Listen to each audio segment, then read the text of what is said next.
শেরপুরে অটো চালককে খুন করে অটো ছিনতাইয়ের চেষ্টায় দুই কিশোর গ্রেপ্তার। শেরপুর থেকে নিজস্ব প্রতিনিধির পাঠানো তথ্যচিত্রে ডেস্ক নিউজ।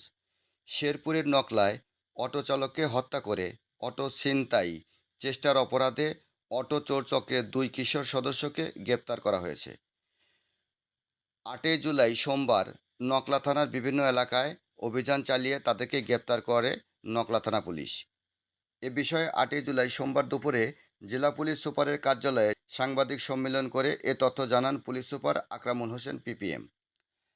আটককৃতরা হলো নকলা থানার কেজাইকাটা পূর্বপাড়ার মোহাম্মদ সেতু মিয়ার ছেলে মোহাম্মদ সাকিবুল হাসান জয় ও বালিয়াদি মধ্যপাড়ার মোহাম্মদ আব্দুল বারেকের ছেলে মোহাম্মদ তানভীর বন্য। পুলিশ সুপার জানান, প্রাথমিক জিজ্ঞাসাবাদে গ্রেপ্তারকৃতরা ঘটনায় জড়িত থাকার কথা স্বীকার করেছে। এছাড়াও ঘটনায় জড়িত একই গ্রামে মোহাম্মদ বুলবুলের ছেলে মোহাম্মদ সিয়াম এর নাম প্রকাশ করেছে। সিয়ামকে আটকের চেষ্টা চলছে বলে জানান তিনি। অভিযোগ সূত্রে পুলিশ জানায়, গ্রেপ্তারকৃতরা নিজেদের মধ্যে আলোচনা করে অটো ছিনতাইয়ের পরিকল্পনা করে।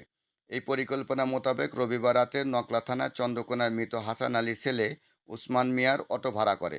তারা প্রথমে বানেশ্বরী ইউনিয়নের মিলন বাজার যায়। রাত 1:15টার দিকে সেখান থেকে বর্ষাগামী রাস্তার একটি কালভার্টের কাছে পৌঁছে। পরে সেখান থেকে তাকে বানেশ্বরী বাজারে যেতে বলে। এতে অটো চালক রাতে সেখানে যেতে অস্বীকার করলে তারা চালককে হত্যার উদ্দেশ্যে চাকু দিয়ে তার বুকের উপরে আঘাত করে। আঘাতে গুরুতর আহত চালক ওসমানকে স্থানীয়রা উদ্ধার করে প্রথমে নকলা উপজেলা স্বাস্থ্য কমপ্লেক্সে ভর্তি করে। পরে উন্নত চিকিৎসার জন্য তাকে ময়মনসিংহ মেডিকেল কলেজে রেফার করা হয়। সেখানকার কর্তব্যরত ডাক্তার তাকে আরও উন্নত চিকিৎসার জন্য ঢাকা মেডিকেল কলেজে রেফার করেন। সেখানে মৃত্যুর সাথে পাঞ্জা লড়ছে উসমান মিয়া। এ ঘটনায় উসমান মিয়ার ছোট ভাই মোহাম্মদ আক্কাস আলী বাদী হয়ে নকলা থানায় মামলা দায়ের করেছেন। গতকাল যেটা হয়েছে যে নকলা থানাধীন চন্দ্রকোনা থেকে আপনার অটো রিক্সা নেয় রাত্রে 12টা বা 11:30 বা 12টার দিকে, এইরকম একটা সময় থেকে 3জন ইয়াং ছেলে অটো রিক্সা ভাড়া করেছে এবং এখানে বা তো এত টাকা নিব না এত টাকা দিব, এরকম ভাবে বার্গেন করেছে। বার্গেনের মাধ্যমে ভাড়া নিয়েছে। ভাড়া নেওয়ার পর্যায়ে যেতে যেতে একটা জায়গায় হলো একটু রাস্তার উপরে একটু কাটা আছে, সেখানে পানি জমে আছে।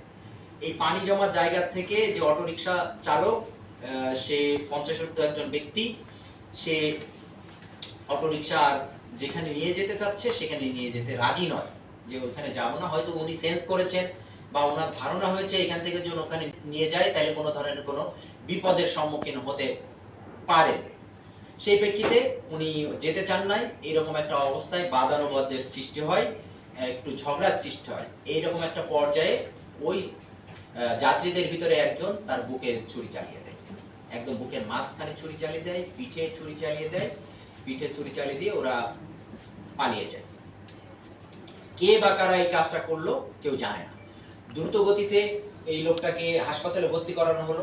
হাসপাতালে ভর্তি করানোর পরে উন্নত চিকিৎসার জন্য তাকে ঢাকা চিকিৎসাধীন আছেন। আমরা লাস্টে আমরা জানতে পেরেছি যে এখনো ভালো আছে, কিন্তু শঙ্কামুক্ত নয়। এখন বিষয়টা হলো যে কারা করলো, কিভাবে করলো। আমাদের একটা চৌকস দল, আমরা একটা টিম গঠন করি। আমরা বলতে পছন্দ করি বা আমরা একটা গ্রুপ তৈরি করেছি আমাদের এই শেরপুরে, যে টিম শেরপুর। এবং টিম শেরপুরের যে স্লোগান, সেই স্লোগানটা আমরা নির্ধারণ করেছি ফাস্টার অ্যান্ড স্মার্টার।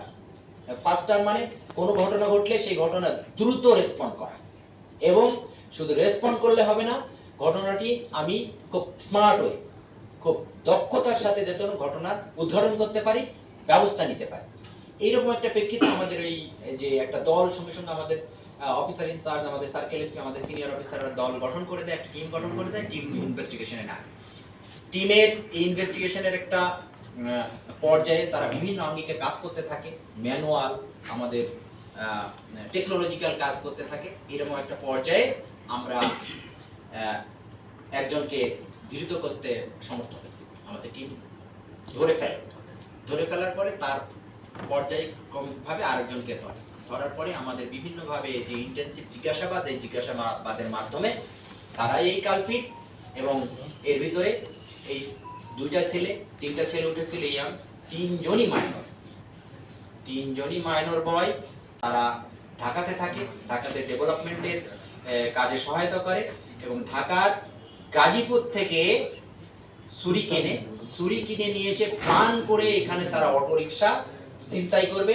এরকম একটা পর্যায়ে জয় বলে একটা ছেলে সে ছুরি কেনে এবং বর্ণ বলে একটা ছেলে এবং শ্যাম বলে একটা ছেলে, এই তিনটা ছেলেই গাড়িতে ওঠে। গাড়িতে উঠে ওই জায়গায় এসে জয় তাকে ছুরিকাঘাত করে পালিয়ে চলে যায়। এখন এই ইয়াং ছেলেগুলি কেন এই কাজে লিপ্ত হলো? এই কাজে লিপ্ত হলো এই জন্যই যে তারা এই তিনটা ছেলেই কম বেশি নেশার সঙ্গে যুক্ত।